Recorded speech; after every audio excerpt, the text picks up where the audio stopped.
Welcome to the Slop Temple. We pray this video helps. In this video, I will explain how to change brake pads on a Mitsubishi Galant.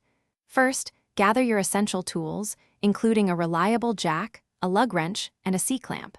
You'll also need your new brake pads and some fresh brake fluid. Always begin by parking your vehicle on a level, stable surface and engaging the parking brake. This crucial preparation ensures your safety and a smooth workflow throughout the process. Once prepared, loosen the lug nuts on the wheel you're working on, then safely raise the vehicle and remove the wheel completely. Next, locate the caliper bolts, usually 2, and unbolt them. Carefully slide the caliper off the rotor and secure it without letting it hang by the brake line. Now, you can easily slide the old, worn brake pads out of their mounting brackets, noting their orientation.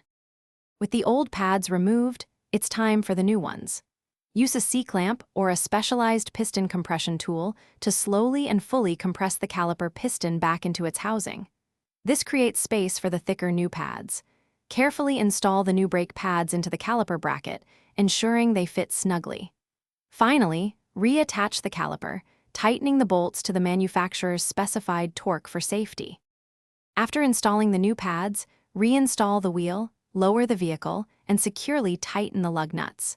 Before driving, pump the brake pedal several times until it feels firm.